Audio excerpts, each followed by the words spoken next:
Okay, this is the Joker mixed with a Todd McFarlane, obviously. Well, they're both Todd McFarlane toys. The Gunslinger Spawn. The body is the Gunslinger Spawn.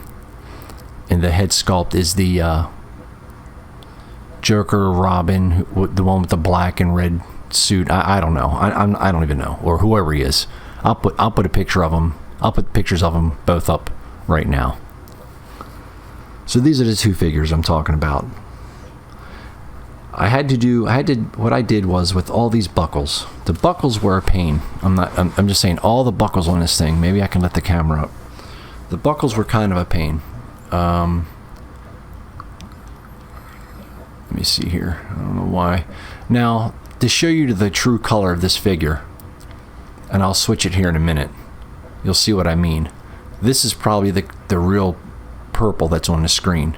But I had to change the hub, whatever you want to call it, in the color correction to get the purple. But needless to say, back there in the back, that's bright red, not orange. And his braces here, whatever you want to call those things right there, his forearm piece, that's more orange than it looks yellow right now.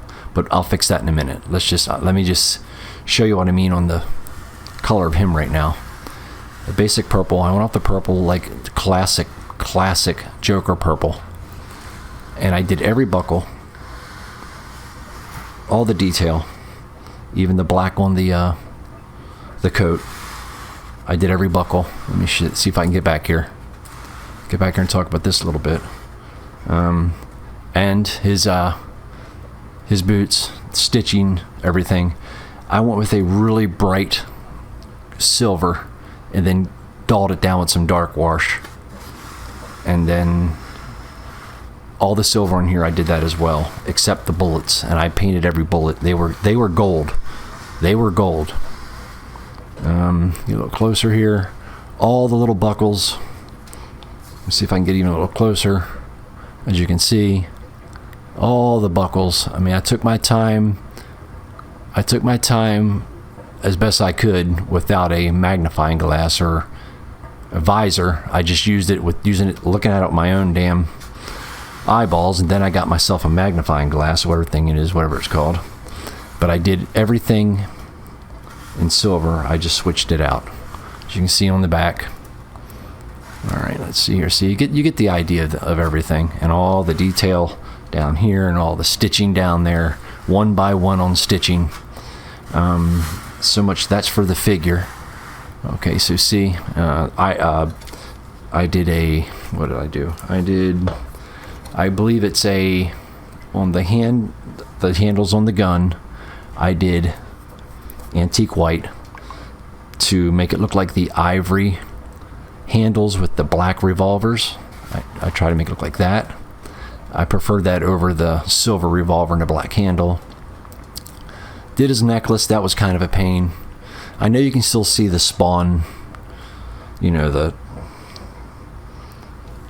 whatever is on his chest, kind of the sculpt on his chest, but oh well. It took me a little while to match up his torso with this face. That took a little while, but it worked out pretty good. Now let me show you. I'll switch the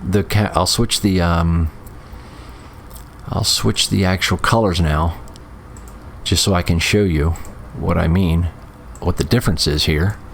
So when I take down the hue shift, whatever you want to call it. All right, here we go. I think that's more like it, but he's more blue now. But just for sake of the video, so I can show you about the diorama I made. See, now you can see in the back that's red. This is let me show you here. This is more of an orange. It's actually still more of a orange there, as you can see. The diorama is just foam. Let me turn it all the way around for you. See on the back here, it's just foam. See, I cut it out to make a garage door. This is just foam. Everything's foam, real easy. In the back there, in the background, the Joker face, I just made a template for I just cut out a template, whatever you call it, you know what I mean. I just cut it out wherever you want to paint a stencil. There you go. That's the word I'm looking for. I just made a stencil and then airbrushed those colors on there. And then for the top, I just made it look all old brick stuff and everything. And I took some pastel. This is pastel for the water damage running down the garage door. Was supposed to be a garage door. Now, the garage door, so to speak, if that's what you want to call it, at least that's what I'm trying to portray, that's what that is. That was a extremely hard piece of corrugated cardboard to find. I don't know why. Michael's didn't have it. Hobby Lobby didn't have it. Joann's Fabrics had tons of it, so I bought a couple more just so in case I needed some more later. I never used any of it before. Now, the bottom piece here, this is just a 1 inch or 1.5 inch just regular foam. What I did was put some cracks in it, you know, just there's 1,000 tutorials on YouTube here how to make it look like concrete. It's just gray, black, and then grays, and then I put some, like over here where you can see all the look like supposedly water damage, and around down here, that's just black pastel. That's all that is. So yeah, man, that's it. Real quick one. I apologize for the camera bouncing all over the place. I'm trying not to make them too long so I'm not boring the hell out of you guys, but there it is. That's the Joker, whatever you want to call him. The gunslinging Joker. There you go. I'll see you guys on the next one. And I appreciate anybody that checks this stuff out and watches. I appreciate it. I'll see you.